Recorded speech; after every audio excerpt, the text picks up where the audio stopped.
Hello மக்களே, கப்பக்கிழங்க அவிச்சு சாப்பிட்ருப்பீங்க.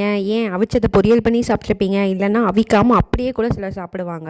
ஆனால் கப்பக்கிழங்குல வடை பண்ணி பார்த்துருக்கீங்களா? வாங்க இன்றைக்கி கப்பக்கிழங்குல எப்படி வடை பண்ணுறது அப்படின்னு சொல்லிட்டு பார்க்கலாம். பருப்பு வடைக்கு ஊற வைக்கிற மாதிரியே வந்துட்டு கடலைப்பருப்பு, 5லேருந்து 6 வரமிளகா, ஒரு பல் பூண்டு, இது எல்லாத்தையும் தண்ணியில் ஊற போட்டுருங்க. கப்பக்கிழங்கு எடுத்து இந்த மாதிரி தோல் வந்துட்டு நல்லா எடுத்து வச்சுக்கோங்க. தோல் எடுத்துட்டு நம்ம இப்போ கேரட்டை துருவியில் வச்சு துருவ போகிறோம். தோல் வந்து ஈஸியாக எடுத்துடலாம்.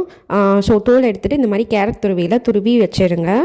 ஒரு கப்பக்கிழங்கு இதுக்கு போதும். இப்போ நம்ம ஊற வச்சிருந்த கடலைப்பருப்பு, வரமிளகா, பூண்டு, 1 டேபிள் ஸ்பூன் சோம்பு, கருவேப்பிலை, கொஞ்சமாக பெருங்காயம் இதெல்லாம் போட்டு அரைச்சி எடுத்துகிட்டு வந்துடலாம். அரைச்சி எடுத்துகிட்டு வந்ததுக்கப்புறமா தேவையான அளவு உப்பு, வெங்காயம், நம்ம துருவி வச்சிருந்த கப்பக்கிழங்கு இது எல்லாத்தையும் சேர்த்து நல்லா பிசைஞ்சு வச்சிடலாம். இப்போ வடை போடுறதுக்கு எண்ணெய் நல்லா காஞ்சதுக்கப்புறமா வந்துட்டு பருப்பு வடையை எப்படி தட்டி போடுவீங்களோ அதே ஃபார்மேட்டில் வந்துட்டு நம்ம இப்போது வடையை தட்டி போட்டு எடுக்க போகிறோம். ரொம்ப சூப்பராக இருந்ததுங்க. பருப்பு வடை நல்லா மொறு மொறுன்னு சூப்பராக இருந்தது. இதை வந்து கப்பக்கிழங்கு வடைனே